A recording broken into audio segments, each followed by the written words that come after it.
Feels good to want? Yes, the answer is yes. Yes.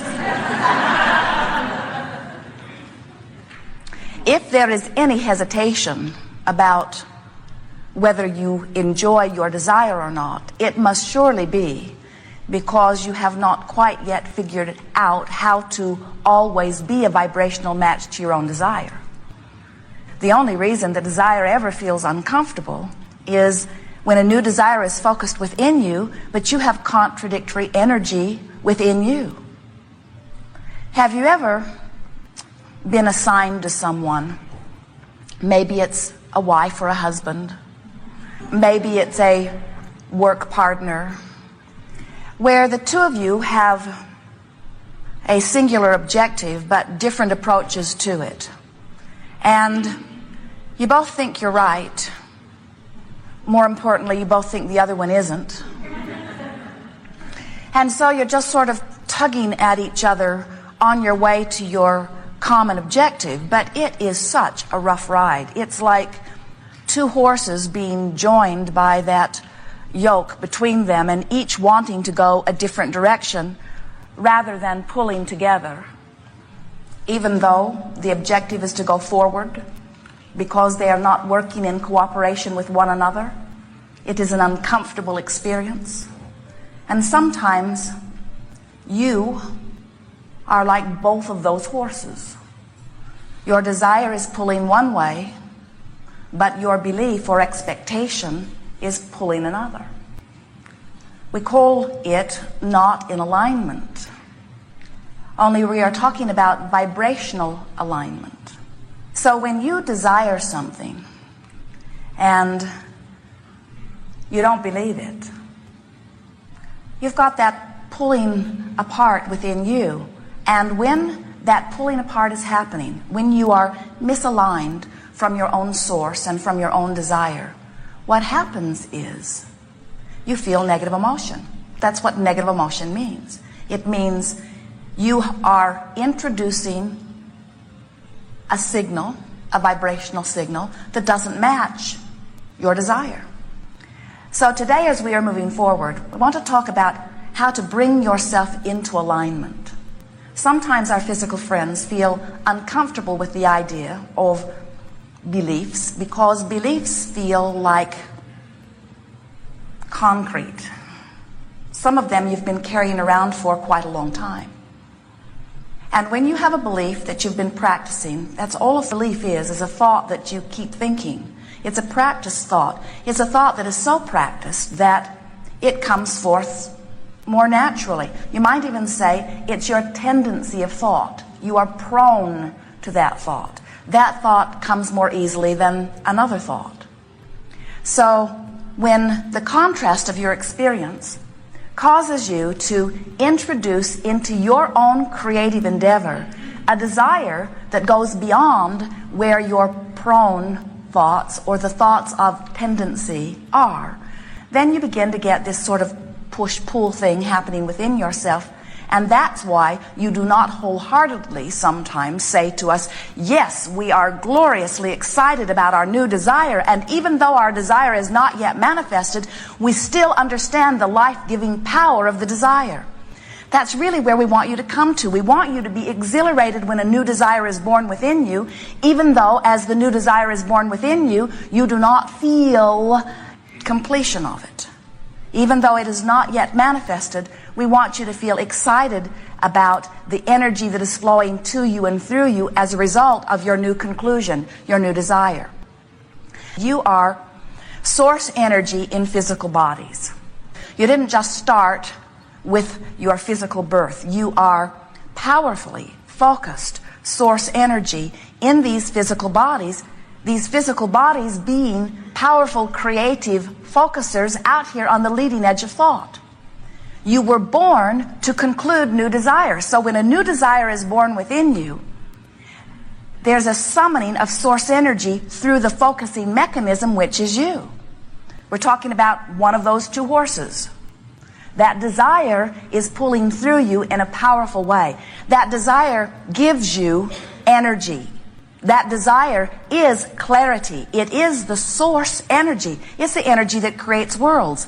And you are harnessing it, so to speak, and funneling it through this focus. And as it focuses through you, it is source energy. You cannot help but focus source energy because you are a focusing being. You perceive through all of your physical senses. You are in the perfect dynamic environment where the contrast causes you to conclude. In other words, you could not stop wanting if you tried. Many of you do try to stop wanting, but you can't. You are born preferers. It's just the way everything has been established. It is the way the entire universe functions. So here you are out here on the leading edge, concluding constantly new desires. Some of them you are able to speak. Some of them are happening at cellular levels. You are concluding desires at all levels of your being. That part just happens. The part that we are wanting you to be more aware of is, once the desire is focused within you, how in alignment with that desire are you?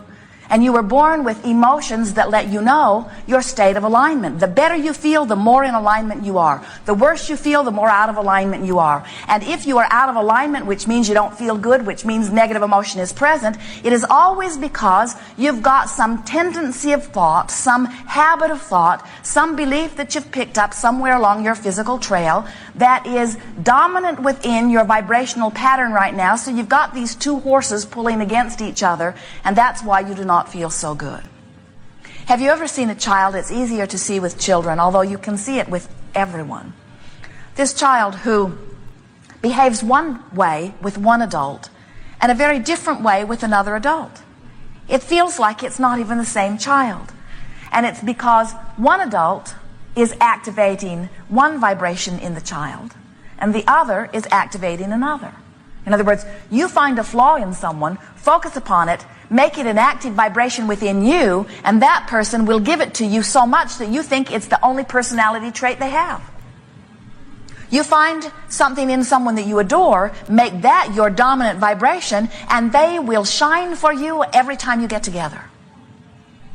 And there's a tendency to say, because you make me feel good and you make me feel bad, you're good and you're bad. And we say, it's all up to you. You get to choose what aspects within you are activated. And that's what we're talking about here. Making the vibration of your choice the dominant active vibration. That's why people wonder why their prayers aren't being answered. They pray with such earnest from a vibration that is activated, that is opposite of the very thing that they're asking for. So the way you deactivate a vibration is by, Jesus said it, turning the other cheek.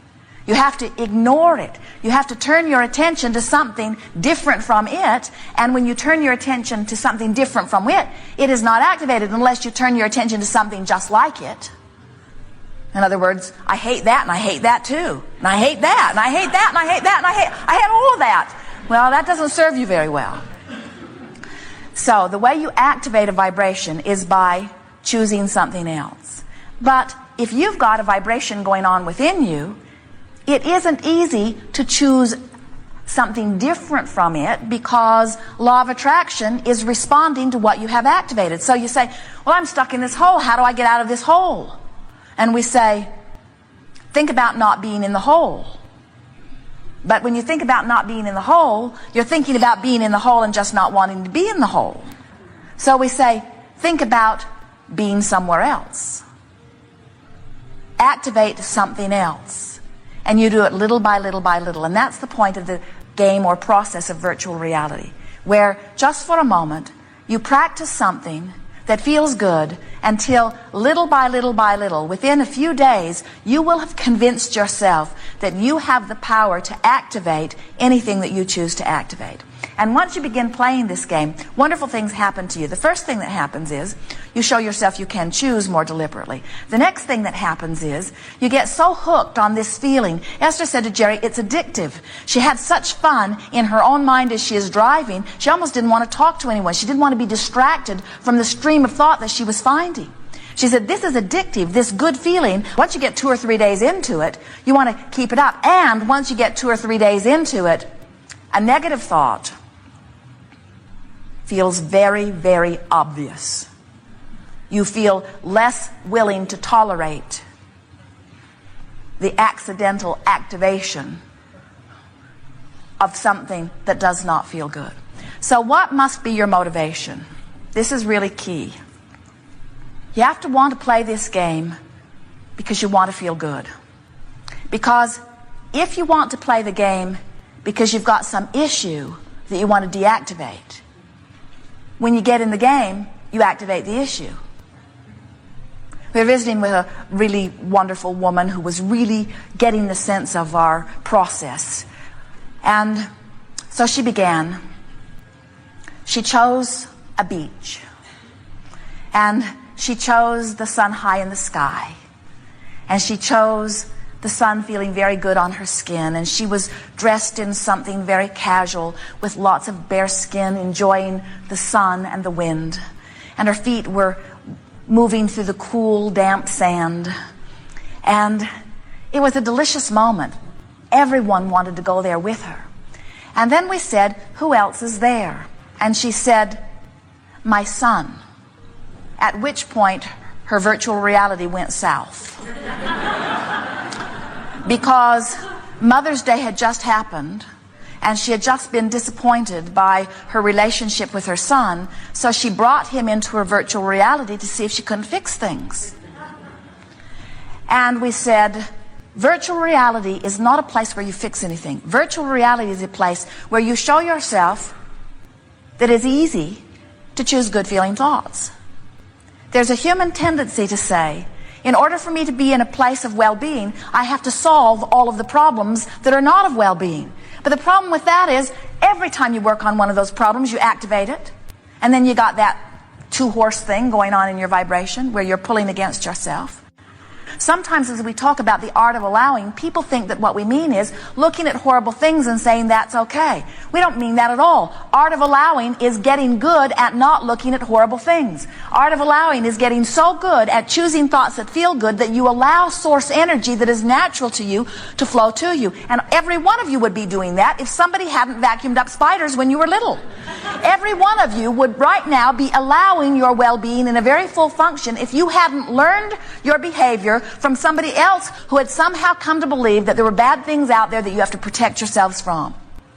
It is our promise to you that there is nothing that you need to protect yourself from. It is our promise to you that there is nothing that you can protect yourself from. You cannot get armies big enough. You cannot get your watchdogs in enough places to protect you. And every effort you make holds you in a vibrational pattern that will not allow the well-being that you deserve and want, that is your natural legacy. You cannot get a big enough army. You cannot get a big enough jail. You cannot get enough restraint. You cannot stop that which you are a vibrational match to. But you can practice a vibration that allows the well-being that is your natural birthright and legacy. We are eager to visit with you about anything that is important to you. There is nothing that is off limits. Every question is inspired from some level of your experience, and we are delighted to address it. It is our desire to assist you in recognizing your own well-being, and we will guide you in every way we can to a vibration that allows the well-being that you are asking for. Together, in this collective conference of physical and non-physical energies, we will focus upon your desires and amplify them, which is not necessary for the achievement of them. In the amplification of your desire, where we are all focused similarly, we will be one very strong horse. The question is, how much in alignment will we be able to achieve with the other horse? Sometimes you think that just goosing up your desire is all that is necessary. If I can just speak it more clearly, if I can just know it more strongly, if I can just want it harder. And we say, you want it enough. You have enough desire going on within you for 20 or 30 lifetimes. That's not where your work is. Your work is in getting into vibrational harmony with the well-being that is natural to you. And we'll go after that today with ease and joy. Good. You're ready to begin? What do you want to talk about?